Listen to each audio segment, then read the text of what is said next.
रूस के लिए 03 नवंबर एक डॉगी, फीमेल डॉग, के बलिदान के रूप में दर्ज है, जिसने स्पेस मिशन में अहम भूमिका निभाई थी। हम बात कर रहे हैं अंतरिक्ष की सैर करने वाली दुनिया की पहली डॉगी लाइका की, जिसे आज से करीब 63 साल पहले अंतरिक्ष में भेजा गया था। इस स्पेस मिशन का मकसद इस बात का अंदाजा लगाना था कि अंतरिक्ष में इंसान को भेजना कितना सुरक्षित है।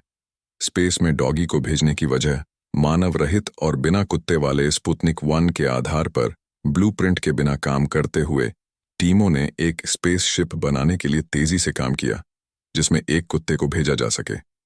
इस मिशन के लिए सोवियत कैनाइन रिक्रूटर्स ने आवारा फीमेल डॉग की तलाश की, जो छोटी और काफी शांत स्वभाव की हो, ताकि वो इस छोटे से स्पेस शिप में ज्यादा दिनों तक रह सके।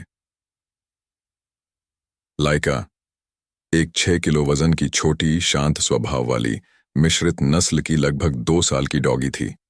वह उन कई स्ट्रीट डॉग्स में से एक थी जिन्हें सड़कों से बचाए जाने के बाद रूसी अंतरिक्ष प्रोग्राम में ले जाया गया था।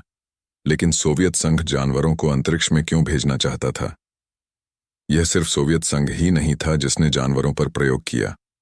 मनुष्य के वास्तव में अंतरिक्ष में जाने से पहले एक सिद्धांत यह था कि मनुष्य लंबे समय तक भारहीनता में जीवित रहने में सक्षम नहीं हो सकता है। अमेरिकी अंतरिक्ष एजेंसी नासा के अनुसार अमेरिकी और रूसी वैज्ञानिकों ने एक जीवित जीव को अंतरिक्ष में भेजने और उसे जीवित और बिना किसी नुकसान के वापस लाने की प्रत्येक देश की क्षमता का परीक्षण करने के लिए जानवरों, मुख्य रूप से बंदरों, चिंपांजी और कुत्तों का उपयोग किया। सोवियत रॉकेट वैज्ञानिक माइक्रोग्रेविटी और अंतरिक्ष उड़ान मानव शरीर पर क्या प्रभाव डाल सकती है, इसके अन्य पहलुओं को समझने के लिए कुत्तों को अंतरिक्ष में भेजना चाहते थे।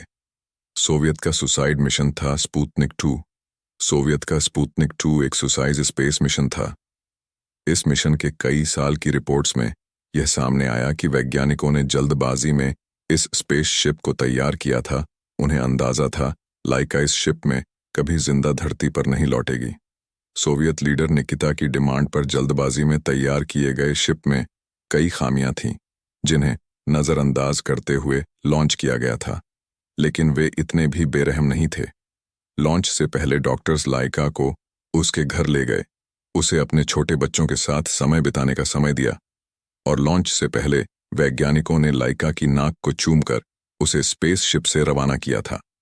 लाइका की हुई थी दर्दनाक मौत। इनसे जो पता चला वो कुछ यूं था। सोवियत वैज्ञानिक 10 दिन तक लाइका के शरीर से मिले डेटा को पब्लिश करते रहे, लेकिन ये डेटा जाली था। असल में टेकोनफ के दौरान तकनीकी खामियों के चलते लाइका के चैम्बर का तापमान बहुत बढ़ा गया था। सेंसर से मिले डेटा के अनुसार उसकी दिल की धड़कन 240 बीट प्रति मिनट हो गई थी, यानी सामान्य से 2 गुनी।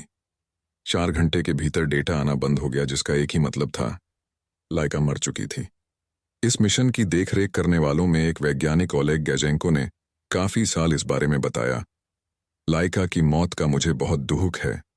असलियत में हमें उस मिशन के कुछ खास डेटा भी नहीं मिला कि हम उसकी मौत को जस्टिफाई कर सकें।